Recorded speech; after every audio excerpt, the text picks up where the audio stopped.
Hey, picture this, a dark frost-bitten night in a Viking longhouse, the fire crackling, casting shadows on the wooden beams.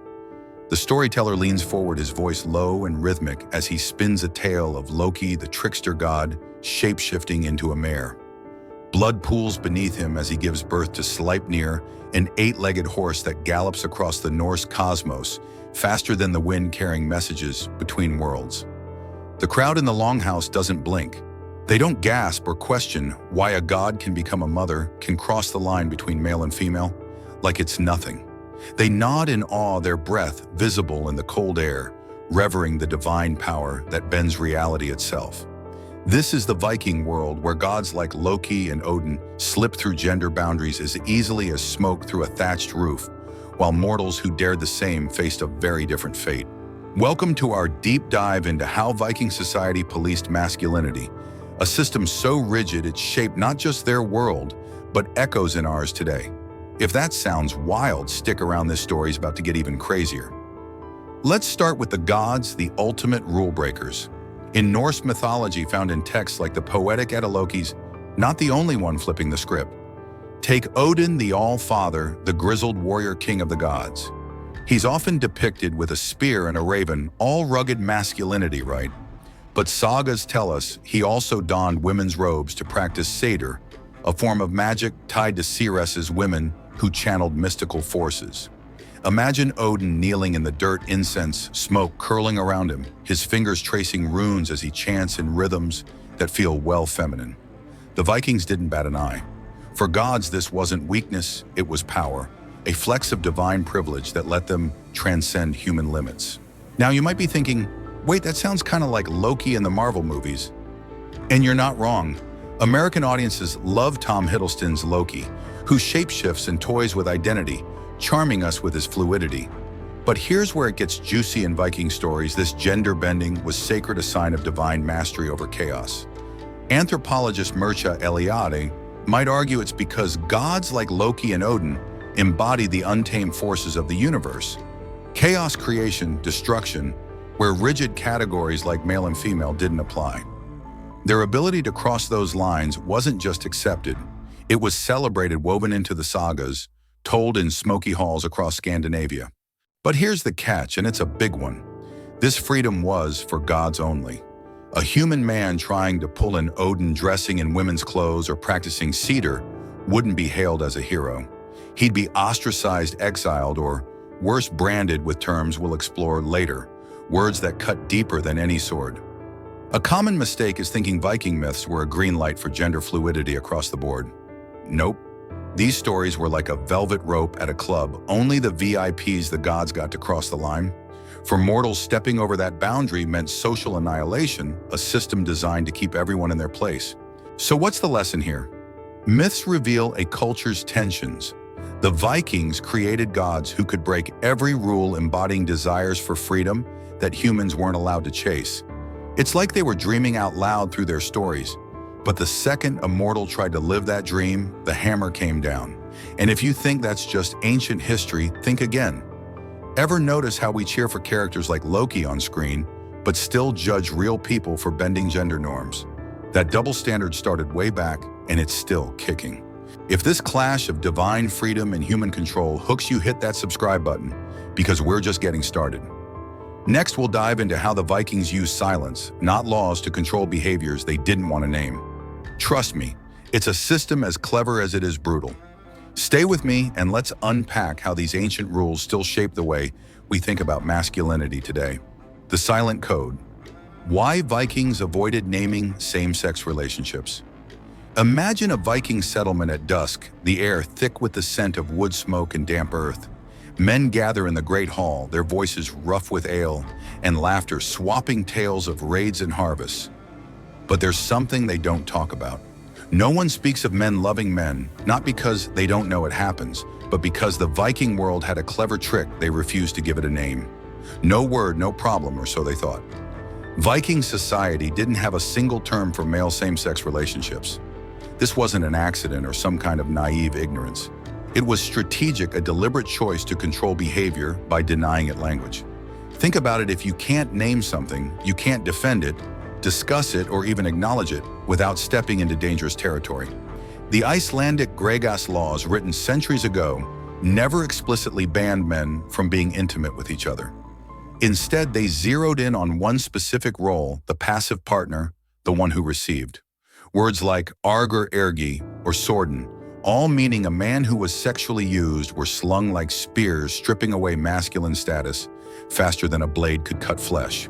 This focus on the passive role turned every intimate encounter between men into a power transaction. The active partner. He kept his status, his honor intact, seen as dominant, a true Viking. The passive partner, he crossed a line, becoming something else entirely in the eyes of the community, not fully a man anymore. This wasn't about the act itself. It was about who held power and who surrendered it. The system wasn't hypocritical, it was designed this way. Authority decided meaning, and position shaped consequences. A man's reputation, his fortress of honor, could crumble with a single whispered word, not because of what he did, but because of how he was perceived in the act. This might sound ancient, but it's not so far from home. Think about the US military's "don't ask, don't tell" policy from 1993 to 2011. The rule didn't ban being gay, it banned talking about it, serving openly, or being caught. Silence was the control, just like in Viking times. If you couldn't say it, you couldn't claim it, and that kept the system's power intact. Compare that to ancient Greece, where they had clear terms like erastes for the older active partner and eromenos for the younger passive one. Greek society named and structured same-sex relationships, even celebrated them in certain contexts. Vikings, they chose silence, and that silence was louder than any law. A common mistake is thinking this lack of words meant Vikings were clueless about same-sex desire. Nope. They knew it existed, they just controlled it by refusing to give it a place in their language. The absence was the law, more effective than any written rule. It's like building a wall by not acknowledging the door. And here's the lesson: language isn't just communication, it's power. By controlling what could be said, Vikings controlled what could be thought, felt, or lived. That's a tactic we still see today when certain identities are sidelined by avoiding their names in laws, media, or polite conversation. This system of silence set the stage for the brutal legal traps we'll explore next, where a single word could spark a duel to the death. If you're hooked on how Vikings used words, or the lack of them, to police masculinity, stick around. We're about to dive into the laws that turned insults into bloodshed, and trust me, it's as intense as it sounds. Drop a comment if you've seen modern examples of silence being used to control. What's the Viking arger of today? Let's keep this conversation going. Legal traps, honor, and accusation in Viking law. A Viking village at dawn, icy underfoot, the air chilled by the winter chill. In the middle, a runestone stands out like a granite finger, pointing to the sky, the newly chiseled word arger, glittering in the pale light. A man sits cross-legged on the ground nearby his back, stiff, his hands carefully placed on his knees so as not to appear defiant or surrendering. 3 days ago, someone had called him a swordin, claiming he had been sexually passive during a raid. There was no evidence, no witnesses, just a word that cut deeper than any blade. We've seen that the Viking gods played by their own rules, and that silence controlled the unnameable. But when words were spoken, they were more than just insults, they were weapons. In Viking society, honor was more than a feeling. It was a fortress built on raids, harvests, and reputation defended every day. The Icelandic Gragas code, written in the 13th century, but rooted in earlier traditions, made this brutally clear. If someone called a man a swordin, meaning he had been sexually abused, it was more than just a stab at his pride. It was a legal attack as serious as a sword wound. The accused had only one choice to challenge his accuser to a duel, a fight to the death. There was no trial, no evidence. No, he said, she said. The insult itself was a wound, and blood was the only cure. This was the trap. The system was rigged. The Gragas texts, like those preserved in manuscripts at Reykjavik's Árni Magnússon Institute, gave the accused the right to fight, but victory was nearly impossible. Once branded an arger or a swordin, a man's honor, his social currency, had collapsed. Who would stand witness to a duel when his manhood was in doubt? Victory might kill the accuser, but it would not erase the stain. Defeat would confirm it. The man in the dirt, his hands steady, though exhausted, knew this. His village passed by their eyes, slipping, practicing social blindness to protect them from his disgrace. His wife remained silent, not out of treason, but out of a desire to survive. Association with him would tarnish her and their children. This was not justice. It was architecture designed to maintain hierarchy by crushing anyone who seemed to step out of line. This may seem like a far-fetched story, but it is not so different from America's own history. Think of the culture of honor in the 19th century South, where men like Aaron Burr and Alexander Hamilton dueled in 1804 over a vague insult to Burr's character. The word required blood, just as it did in Viking Iceland. What was the difference? The Vikings didn't need pistols. They used axes, and the stake was a social death, not just a bullet. Compare that to ancient Rome, where insults to honor could result in legal fines, not mandatory combat. Viking law was harsher, more personal, designed to protect the warrior society's obsession with dominance. A common mistake is to think the system was fair, like some noble code of justice. But it wasn't. It favored the powerful, whose honor was protected. The accused was caught in a paradox to fight back. He needed the very reputation that the accusation had stripped away. What's the lesson? Legal systems don't always seek truth, they often protect power. We see echoes of this today when reputations are ruined by gossip or social media criticism with little chance of a fair fight back. The runestone stands as a permanent marker of this trap, its letters frozen but never fading. The condemned man still walks the streets of the village, but he is a ghost, tolerated but invisible. If the brutality of this law fascinates, you stay.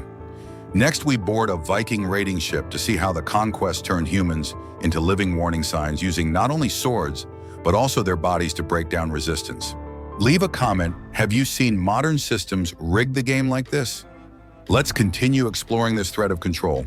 The deck of a Viking longship creaks under the weight of warriors, the air stinging with salt spray and the iron tang of blood.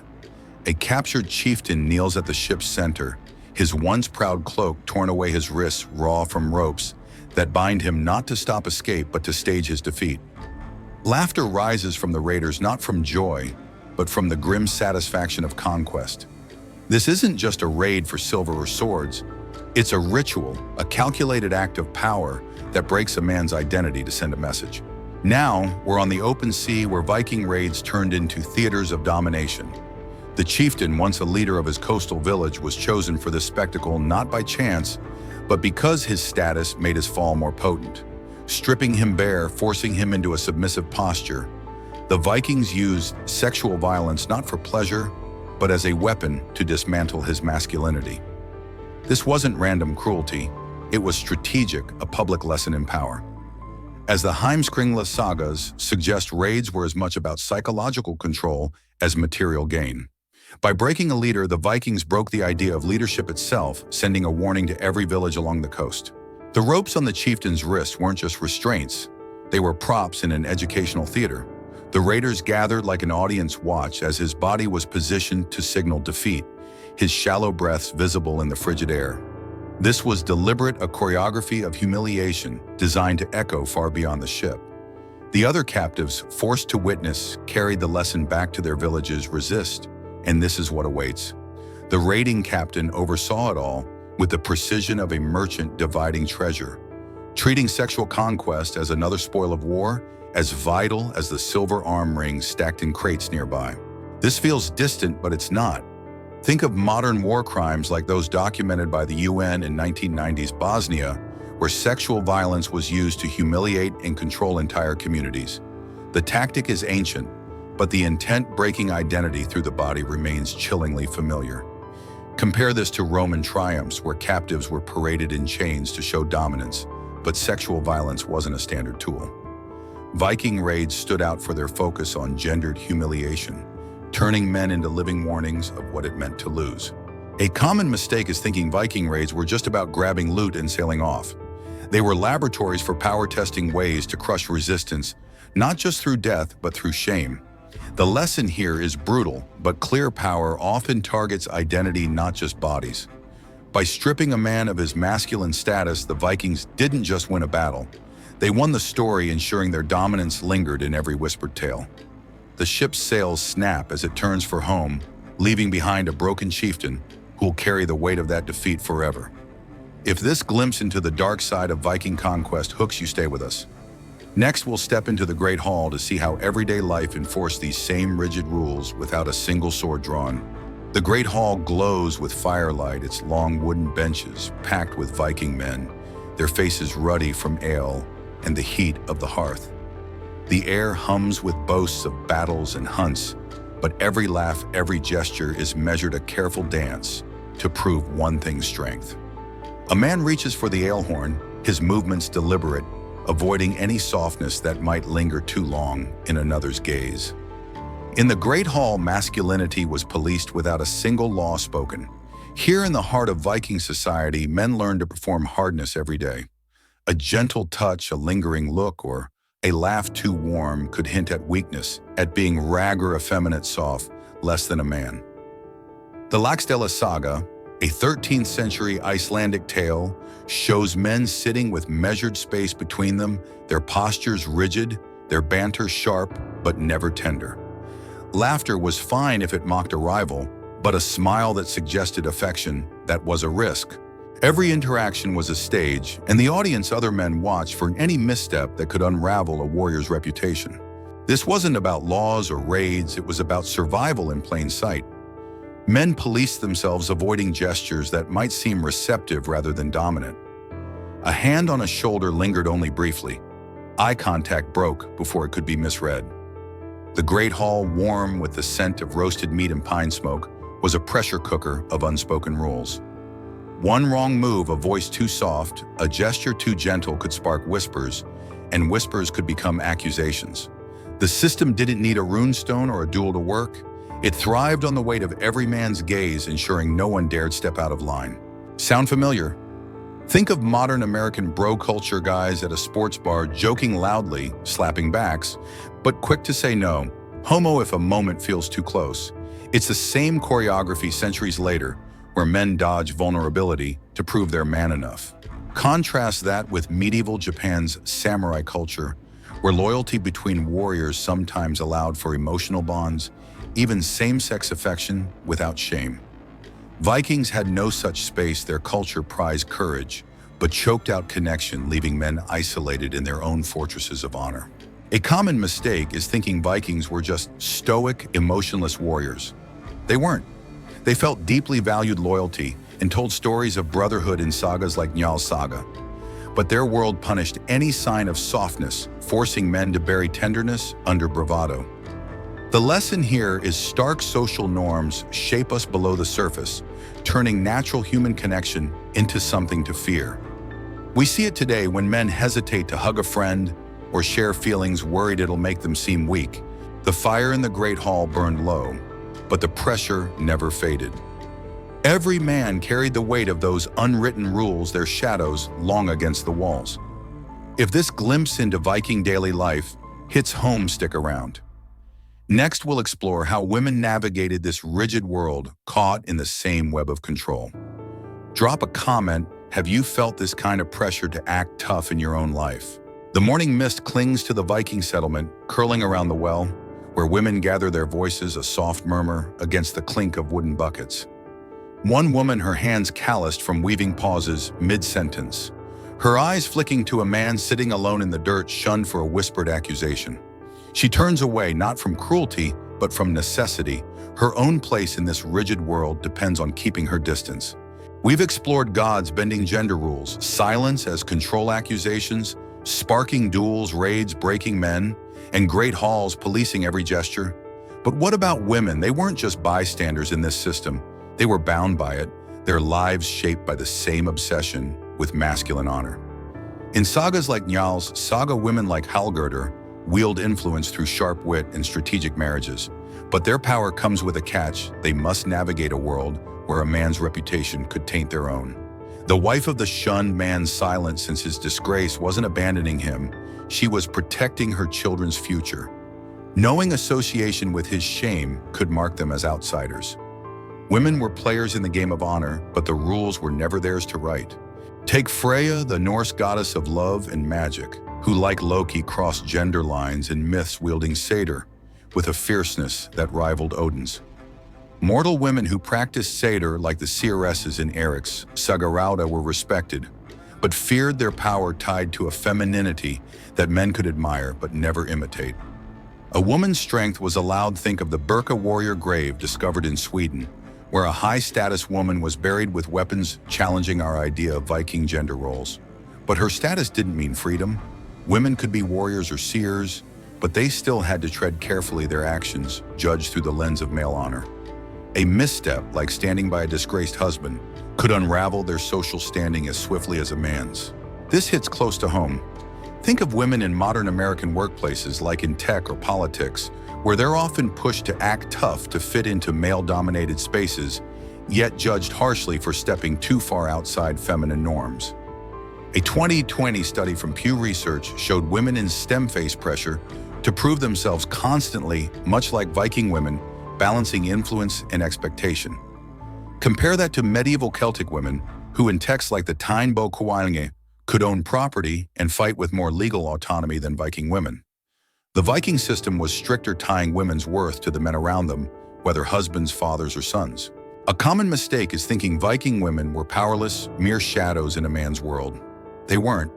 They ran household-shaped alliances and sometimes fought, but their power was always conditional, limited by the same machinery that crushed men who seemed too soft. The lesson: gender norms don't just restrict one group, they entangle everyone, creating a web where no one moves freely.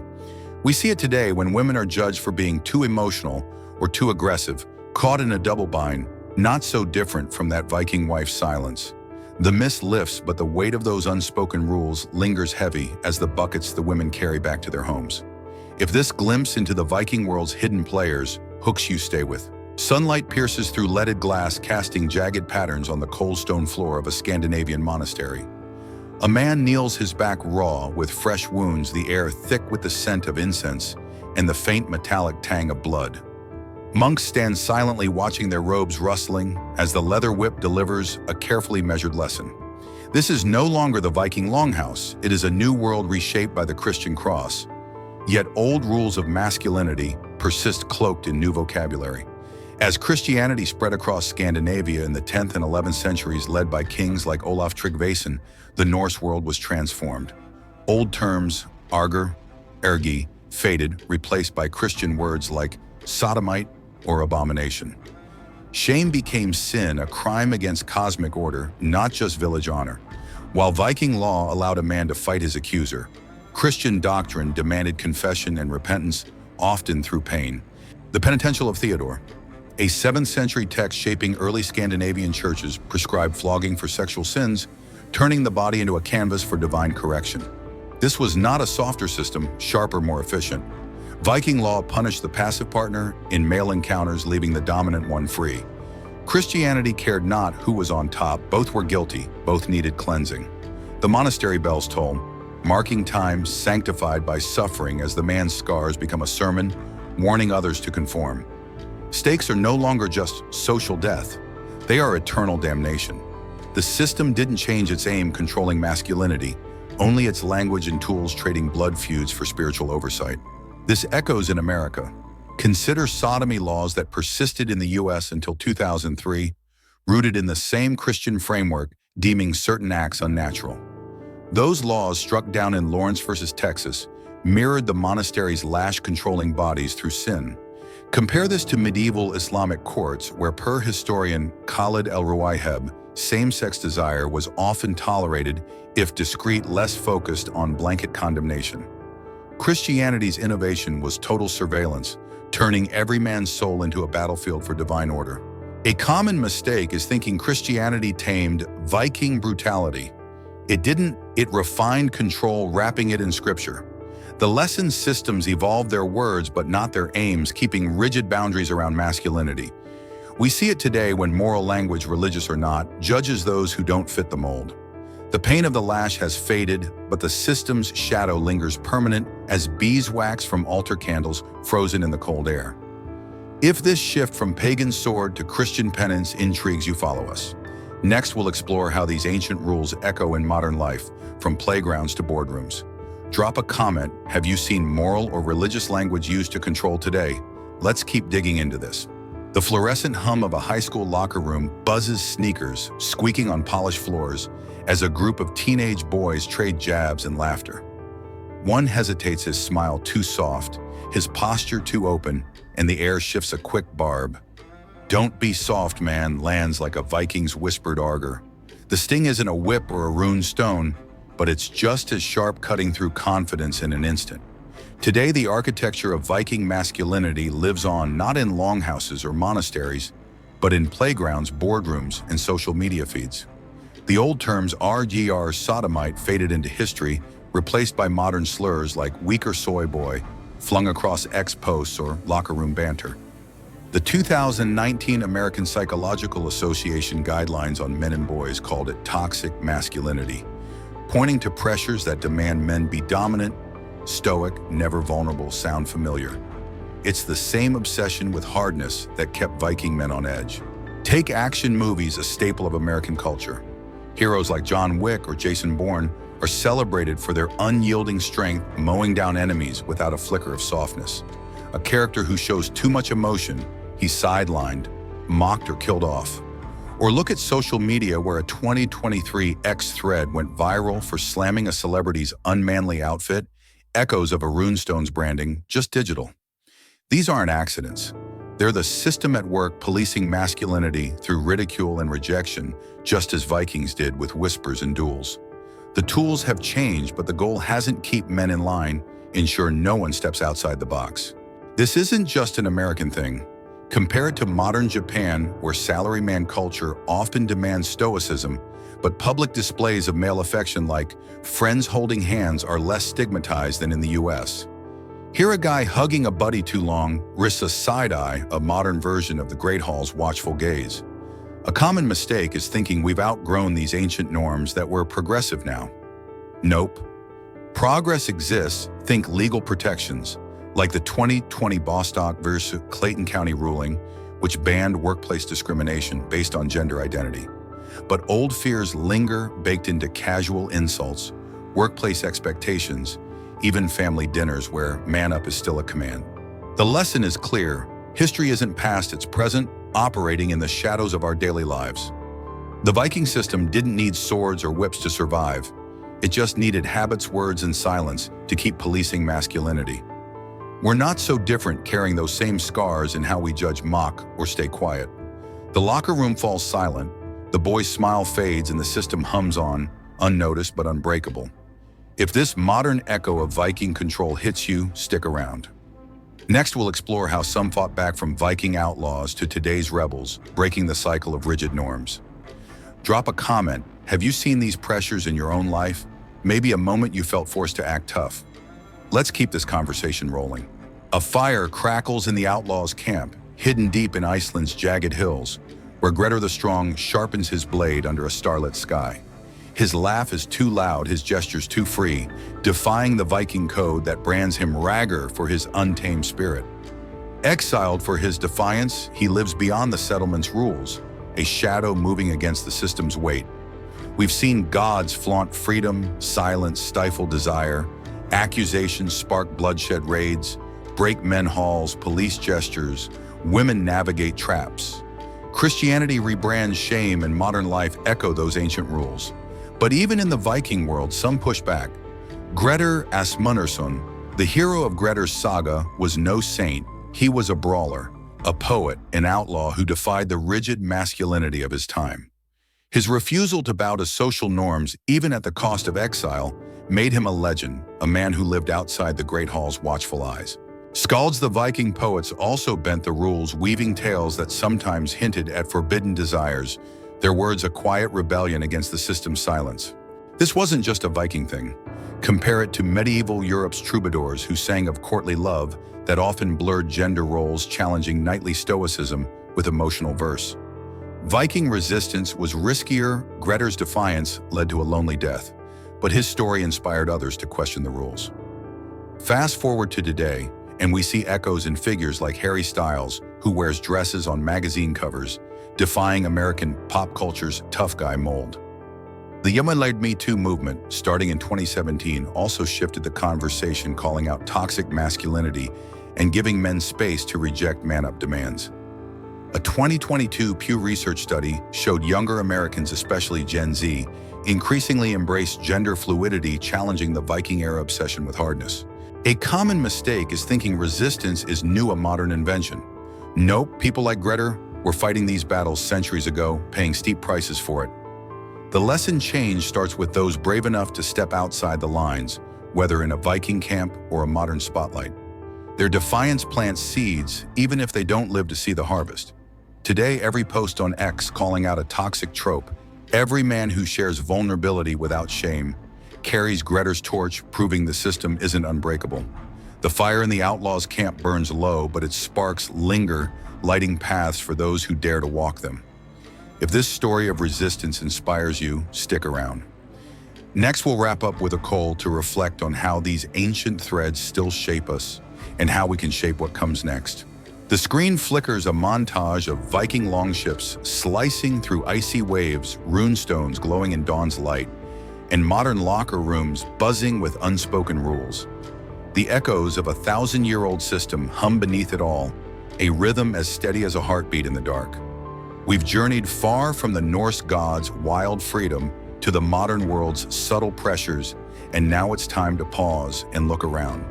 If this journey's hit, you hit that subscribe button, because we're about to tie it all together and hand you the reins. From Loki's shapeshifting to silent taboos, from duels over honor to raids that broke men from great halls, enforcing hardness to women navigating shadows, from Christian penance to today's locker room, jabs and rebels like Greta pushing back. We've seen a system that's lasted centuries. It's not just Viking longhouses or medieval monasteries. It's in the air we breathe, in the expectations we carry. The Jarl saga tells of men and women caught in cycles of honor and shame, but it also hints at something else: the power to question, to reshape. That power isn't locked in the past, it's in your hands right now in 2025. Think about your own life. Maybe it's a moment you felt pressured to toughen up at work, or a time you saw someone judged for stepping outside the norm. Maybe a friend mocked for showing vulnerability, or a coworker sidelined for not fitting the mold. In 2023, a viral X post celebrated a male actor for crying openly at a premiere, but the comments were split: half praised his courage, half called him weak. That's the Viking system, still alive, still dividing us. But here's where it gets real: you can change the story. Every time you call out a toxic trope, support someone defying expectations, or just let yourself be human without apology, you're breaking that ancient cycle. A common mistake is thinking history's just a dusty book, irrelevant to our lives. Wrong. The Viking rules we've explored, control through silence, shame, and fear, are woven into our schools, workplaces, even our minds. But the lesson is this: we're not doomed to repeat the past. History shows us the threads. We choose how to cut them. Like the skalds who dared to sing of forbidden desires, or modern voices challenging man, up culture, you can be part of the change. One choice, one conversation at a time. Let's make this personal. Drop a comment below. Have you seen these old norms in action? Maybe a moment you felt their weight or pushed back against them? Your story matters. And if this journey sparks something in you, share this video with someone who needs to hear it. Subscribe for more deep dives into how history shapes us, because we've got plenty more to unpack, maybe medieval women's rebellions or the evolution of gender in other cultures. The fire's still burning, and you're part of the story now.